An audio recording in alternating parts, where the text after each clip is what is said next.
Un soir, je regarde les top traders en live et je vois un trader enchaîner les trades gagnants comme une machine. Pas d'hésitation, pas d'erreur, juste une précision incroyable. Et là, je réalise un truc. Je n'ai même pas besoin de prendre les trades moi-même. Je peux littéralement connecter mon compte au sien et chaque trade qui prend, mon compte les prendra également. C'est ça le vrai copy trading. Tu ne cliques pas, tu n'analyses pas, tu choisis simplement un trader rentable, tu synchronises ton compte et les trades se font tout seuls. Ces entrées deviennent tes entrées, ces gains deviennent tes gains, et tu peux couper quand tu le souhaites. Certains traders gagnent des centaines d'euros par jour, et ton compte peut suivre exactement la même courbe qu'eux. Même si tu n'y connais rien, même si tu trades depuis 2 jours, et même si tu as un petit capital de départ. Dans cette vidéo, je vais te montrer comment choisir les traders, éviter les pièges, et transformer ton compte en une réelle machine à copier les traders les plus rentables de Pocket Option. Et si toi aussi tu veux trader les options linéaires, je te laisse aller checker le lien dans la description pour créer ton compte Pocket Option et rejoindre le Telegram, 100% gratuit ou privé, à toi de choisir. Nous on se retrouve directement sur la vidéo. Pour cette vidéo, on se retrouve directement sur l'écran de base de Pocket Option. Lorsque tu vas créer ton compte Pocket Option, tu arriveras directement sur cet écran.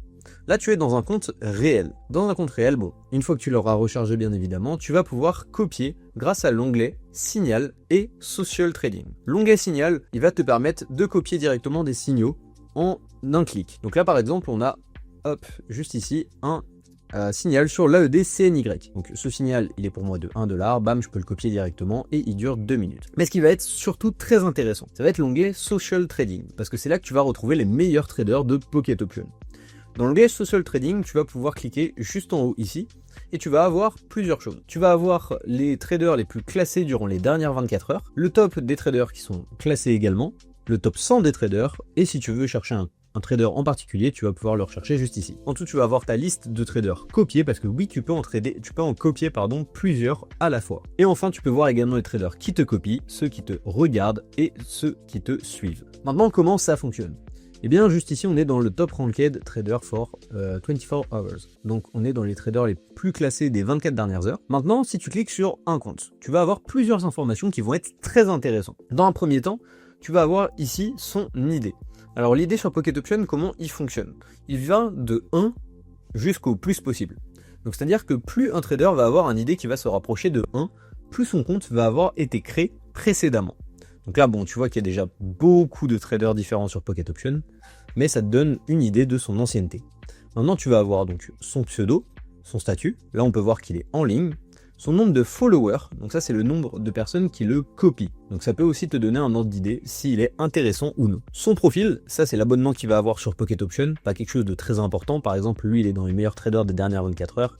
Il a un profil qui est uniquement rare. Donc c'est pas quelque chose de très important. Son account level aussi qui est pas hyper important, ça va être en lien avec les achievements qu'il y aura sur le côté ici. Et enfin, les watchers. Les watchers, qu'est-ce que c'est ? Les watchers, c'est des personnes qui vont suivre le profil de trading donc de Gary afin de voir s'il est rentable. Pour l'instant, il ne le copie pas, il le surveille uniquement afin de prendre confiance et de savoir si c'est un trader oui ou non qui vont copier. Maintenant, tu vas avoir les 3 boutons juste ici. Tu vas avoir copy. Copy, très simple, c'est ce qui va te permettre de copier le trader. Les copy settings, qu'est-ce que c'est ? Concrètement, c'est tes paramétrages de ta copie. La copie en proportion, dans un premier temps, ça va être quelque chose qui va te permettre de le copier en proportion. On me dit comme ça ne veut rien dire. Mais en fait, ça va être, si par exemple il passe un trade à 100$ et que tu en copies en proportion à 100$, eh bien tu copieras exactement son trade. Si tu mets en x2, à ce moment-là, tu copieras 2 fois son trade, c'est-à-dire que si lui place 100$, eh bien tu placeras 200$ sur le trade que tu as copié. Si tu places 0,5, tu placeras 50$, etc. Le stop balance, qu'est-ce que ça va être ? Imaginons que tu es un compte à 1000$. Donc hop, ton compte il est à 1000$, et malheureusement, bon, c'est pas un bon trader, il finit par perdre de l'argent. Le stop balance, il va être très important. Pourquoi ? Parce que c'est ce qui va te permettre de stopper automatiquement ton compte lorsqu'il atteindra un certain palier. Donc par exemple, si ton compte il est à 1000$, imaginons que tu veux le copier ce trader, et bien tu peux mettre ton stop balance à 800$. Comme ça, tu sais que tu as 200$ de marge. Si jamais ce trader perd 200$ et que tes trades du coup sont copiés automatiquement également, lorsque ton compte atteindra les 800$, il se stoppera automatiquement. La copie s'arrêtera et à ce moment-là, tu pourras voir un petit peu ce qui s'est passé. Le minimum de la copy trade amount, ça va être le minimum que tu vas pouvoir mettre par trade. Si par exemple, ta copie en proportion, elle est de 100%. On va laisser le stop balance, hop. Imaginons ta copie en proportion, elle est de 100%. Lui, il a un compte à 1000$, bon, toi, tu as un compte par exemple à, imaginons, 100$. Donc ça veut dire 100$, si tu veux placer par exemple, je sais pas, 1/10 de ton compte par trade, ce qui n'est pas du tout recommandé, mais c'est pour l'exemple, eh bien, lorsque lui placera des trades d'un minimum de 10$. À ce moment-là, ton compte les copiera. Si jamais il place un trade qui va être en dessous, donc s'il place un trade à 5$, alors que ton minimum c'est de 10$, ce trade ne sera pas copié. Également pareil pour le maximum, si je mets un maximum de 100$. Qu'est-ce que ça veut dire? Ça veut dire que si lui place un trade, et que ce trade il est, imaginons, à 105$, eh bien ça va être au-dessus de mon max copy trade amount. Donc à ce moment-là, le trade ne sera pas pris en compte également parce qu'il sera au-delà de ton maximum par trade. Car inverse, si le trade du coup se situe entre 10 et 100$, à ce moment-là il sera copié. Alors ça évidemment c'est si tu le copies à 100%. Si tu le copies à 0,5, ça va être exactement pareil, mais du coup le calcul sera à 0,5% de différence. Maintenant après tu as ton petit récapitulatif, you will copy 50% of provider trade amount, donc ça c'est ta copie un peu dessous. Copying will stop if balance less than 1000$, donc ça en gros c'est ta copie se stop si tu descends en dessous des 1000$, enfin si tu atteins plutôt les 1000$. Le minimum amount, donc c'est ton minimum de copier, et ton max amount, c'est ton maximum de copier. Ton petit récapitulatif ici, et c'est comme ça, après tu mets confirme, et ça va copier le trader. Si tu veux regarder le trader, tu as juste à cliquer ici. À ce moment-là, qu'est-ce que ça fait? Eh bien, comme tu peux le voir, ça met un petit message comme quoi tu es en train de copier, enfin de regarder ce trader. Donc là, tu peux le voir dans les watch, si je stop, bam, on passe à 1039. Le message, c'est si tu souhaites lui envoyer un petit message particulier. Tu peux très bien le faire également. Maintenant, hop, retournons son carré. Pour savoir si un trader est bon, il va y avoir 2-3 petites choses intéressantes. Tout d'abord, ça va être les trading statistiques. Donc ces statistiques, tu peux les trier par date. Ça peut être aujourd'hui, hier, sur toute la durée de son compte, ou alors tu peux faire une période personnalisée. Là par exemple, tu peux voir qu'aujourd'hui uniquement, il a pris 53 trades, il a eu 53% de trades qui sont profitables, il a 54 825 de trading turnover, donc ça en gros c'est ce qu'il a perdu. Son trading profit, donc ça va être le profit qu'il a fait aujourd'hui. Son max de trade, ça va être le montant maximum qu'il a fait sur un trade. Donc là, on va dire qu'il a placé un trade à 2000$. Son minimum, il a placé un trade à 5$ minimum. Et son profit maximum sur un trade, ça a été 1840$. Donc là, tu as toutes ces statistiques pour aujourd'hui. Si jamais tu veux le regarder sur all time, donc sur toute la durée, eh bien tu peux voir également toute la durée. Ce qui va être bien pour savoir si un trader est beau. Retiens-le bien. Ça va être son max de profit. Donc ça va être intéressant, donc son trading profit également, pour voir tout d'abord si, depuis, imaginons que je mette all time juste ici, il est en positif depuis qu'il s'est mis à trader. Donc là on peut voir que par exemple Gary c'est un bon trader, pourquoi? Parce que depuis qu'il s'est mis à trader, eh bien il a un total de 12 659$ de profit. Son trading turnover ici est pareil en positif également, donc on est bon. Et tu peux voir qu'il a 50% à peu près de trade profitable. C'est pas énorme, mais c'est déjà pas mal. Ça va être les choses importantes. Maintenant, si on va sur d'autres traders, comme par exemple celui-ci, eh bien tu peux voir également les mêmes infos. Tu vas pouvoir voir son dernier statut en ligne, son level de compte, etc. Et tu vas avoir ses statistiques juste ici.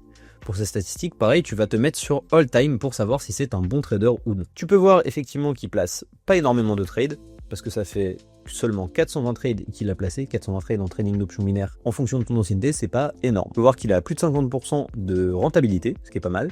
Tu peux voir qu'il a un trading profit qui est positif, et après c'est 2-3 petites infos. Tu peux voir également ici que avec 3000 trades de placés, il a 50% de rentabilité et il a seulement 467$ de profit. Là par exemple, c'est pas un profil que je vais te conseiller. Pourquoi? Parce que en énormément de trades, eh bien il a fait très peu de profit, ce qui veut dire que ces trades sont moins fiable. Lui pareil, justement c'est un bon exemple, tu peux voir que c'est quelqu'un qui depuis le début a tradé énormément. Il a fait 16 750 trades depuis qu'il a créé son compte. C'est énorme. Il a fait 50%, 51% de rentabilité et mine de rien son trading profit étant négatif. Il est à moins 7000$, ce qui veut dire que ce n'est pas un bon trader à copier. Pourquoi? Parce que sur le terme, si on lisse sur le total, il est négatif. N'oubliez pas qu'un trader peut très bien être super bon sur un jour et le lendemain tout perdre. Donc c'est pour ça que c'est important de regarder les données analytiques sur une période donnée. En l'occurrence, le all time, il peut également un peu vous fausser. Pourquoi? Parce que si ça se peut, c'est un trader qui est là depuis un très long moment et qui au début, a eu du mal. Comme tout le monde, il a débuté, il a eu du mal, il s'est mis en réel, il a perdu de l'argent, etc. Et peut-être que depuis quelques années ou depuis peu, eh bien, il s'est amélioré, il a trouvé des stratégies qui lui conviennent, et du coup, il a commencé à faire du profit. Donc pour ça également, je vous conseille de ne pas toujours regarder en all time. Pensez à également utiliser la barre des custom range. Comme ça, de cette manière-là, vous allez pouvoir voir sur, par exemple, on va dire, une année complète, si il a été rentable ou non. Un trader qui est rentable sur une année complète, normalement c'est un trader qui est assez fiable, donc vous pouvez y aller. Voilà un petit peu pour la partie des trading statistiques. Donc pour pouvoir copier les traders maintenant, vous savez comment faire. Mon petit conseil, ça va être d'aller chercher dans le top 100 des traders, parce que ils sont pas dans le top 100 pour rien. Si par exemple on prend le premier qui est Ali juste ici, on peut voir qu'aujourd'hui il a placé 449 trades et qu'il est en trading profit assez conséquent. On peut voir que sur le all time, bam, il a un très bon trading profil également et qu'il a énormément de trades. Ce qui lui permet, entre guillemets, énormément de trades, bon ça veut dire qu'il a quand même de l'expérience. Généralement on ne prend pas autant de trades sans une stratégie qu'on suit à la lettre. 50% de rentabilité, c'est le minimum que je vais vous conseiller. Si jamais vous souhaitez avoir un petit peu plus haut pour avoir un petit peu plus confiance, eh bien vous pouvez. À ce moment-là, n'oubliez pas que sur une année complète, c'est lissé. Là par exemple, on peut voir qu'aujourd'hui il a 58% de trades rentables. Hop, si on prend sur lui 54, donc c'est à vous de fouiller un petit peu. Là on est sur le top 100 de aujourd'hui. Tac, si jamais vous souhaitez aller chercher sur le mois en cours, vous pouvez très bien regarder ici. Pareil pour les 30 derniers jours, donc il y a le mois en cours globalement. Et une période personnalisée ici. Comme vous pouvez voir, c'est assez complet. Donc maintenant vous n'avez plus qu'à aller faire vos petites recherches. N'oubliez pas que le copy trading ne remplace pas le trading complet. C'est quelque chose qui est important. Je préfère vous faire un petit disclaimer là-dessus. Pourquoi? Parce que si je trouve un trader rentable et que je copie, je vais rien faire à côté et l'argent va rentrer tout seul. Le copy trading, c'est quelque chose qui est pratique soit pour avoir un petit revenu passif, donc si vous arrivez à trouver des très bons traders sur le long terme, ou alors pour développer votre capital en attendant de maîtriser vous-même votre stratégie. Le mieux, ça reste toujours de trader par vous-même, parce qu'on peut se faire confiance qu'à soi-même, entre guillemets. Donc n'hésitez pas à aller fouiller, trouver des traders qui sont rentables, et surtout si vous commencez à débuter sur Pocket Option, n'hésitez pas. Alors évidemment, ne mettez pas tout votre capital, je le dis mais ça paraissait logique, mettez une infime partie de votre capital sur le copy trading. Si vous faites du copy trading par exemple, essayez de mettre 10% de votre capital. Comme ça, de cette manière-là, si malheureusement vous tombez sur un mauvais trader, eh bien vous n'aurez pas perdu tout votre capital, ce qui va vous dégoûter du trading. C'est quelque chose d'important. Donc voilà, pour les petits disclaimers, on récapitule. Donc voilà pour cette vidéo, elle est assez courte, mais c'était important de vous expliquer un petit peu comment fonctionne le social trading. Pour les signaux juste ici, honnêtement, je vous conseille de ne pas forcément les faire parce que ça peut être très aléatoire. Donc focalisez-vous plutôt sur le social trading si vous voulez vous y mettre. Comme d'habitude, n'hésitez pas à aller checker les liens dans la description pour rejoindre la communauté sur Telegram ou alors pour vous créer votre compte Pocket Option et débuter les options binaires. On se retrouve dans une prochaine vidéo, cette fois-ci pour une stratégie. Ciao.